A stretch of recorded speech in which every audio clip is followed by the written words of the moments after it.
There's something that Project Runway does in every single episode that if we applied it to our own content, it'd make us a lot more creative. Like that kind of blood orange. This is actually a gorgeous color. Blood orange. She's so pretentious. Shut up. It's red.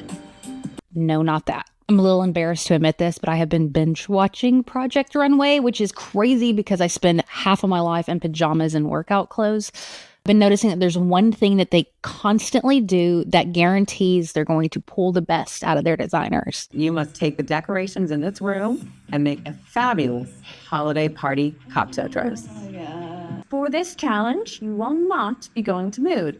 All right.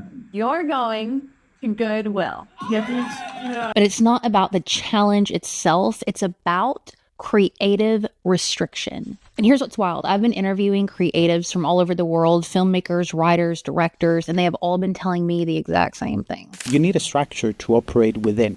And the creativity part is how can you make that more interesting for you, but also more interactive, more efficient. And that only comes as soon as you set the rules of the game. Everything that we've seen is, the top creators on the planet is really mastery of a single format. The past 80 plus years, every movie follows the same 3-act structure. And it's not like Steven Spielberg, every time he makes a movie, he's reinventing the 3-act structure. He's innovating within that structure. Really identify that format that you're excited about and make the innovation come within that format and mastering that. Parameters combat paralysis. When you have too many things to consider, you end up in analysis paralysis. And so when you put certain parameters, it makes things move or easier. It makes things easier. We think of creators as like limitless opportunities and options. Yeah. But that actually affects your level of creativity. Sometimes limiting or putting boundaries will help you to be a better creative. So I made a video about this the other day, but got this question. This is the exact video I needed. I was just thinking like half an hour ago. I have so many ideas in my Notion files that it's totally overwhelming.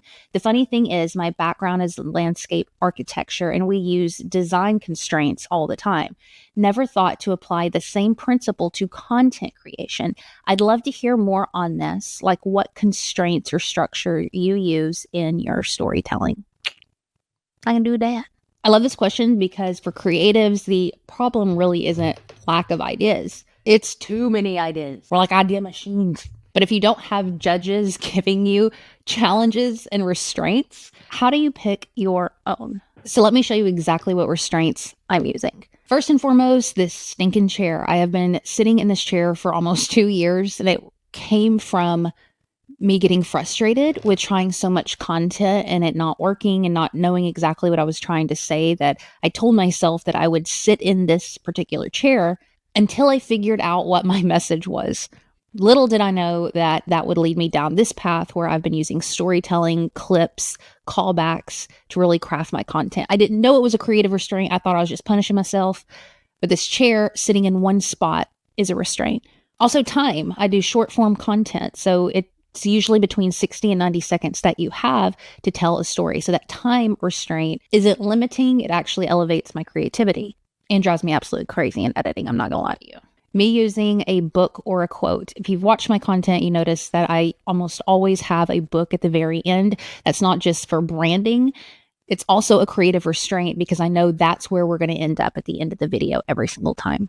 And then lastly, my format. So normally it's me, a clip, me, a clip, me, a clip. In that specific structure, even though I might go to different locations or mix it up here and there, that's my constraint. It's me and content that I've seen before. Now, if none of those work for you specifically, here is a video I made about a year ago showing some creative restraints from other artists. Now, I'm not going to lie to you, this video sucks, but you can forgive me. I'm not endorsing this dude's work from this past year, but he gave a really great example of a creative restraint. Probably why crowd work works the best for me, because I'm very constrained. Like I have to answer what they're saying to me with a funny response in association with what they're talking about. Other examples, Dr. Seuss was challenged by his editor to write Green Eggs and Hams in 50 words or less. Wes Anderson creating these very short films for Netflix. Look at Japanese haiku poems, which consist of 3 phrases in a 5-7-5 pattern. Heck, even looking at social media channels, why do you think they restrict what you can do? so they can birth new creators. I mean, what you think I'm doing right now? Well, so creative restraints can be self-inflicted, or they can be the result of reimagining your own limitations. Hope that helped. So what is your creative restraint? Maybe it's time, maybe it's format, maybe it's a prop that you always use, but it's important to have them. Like my previous guest, Carlos Cuervo, said, more Your limits. Creativity is like a river that flows. It's amazing, right? But if a river doesn't have boundaries, it becomes what? Yeah. A flood. Right. And right. it can make chaos and it can make damage.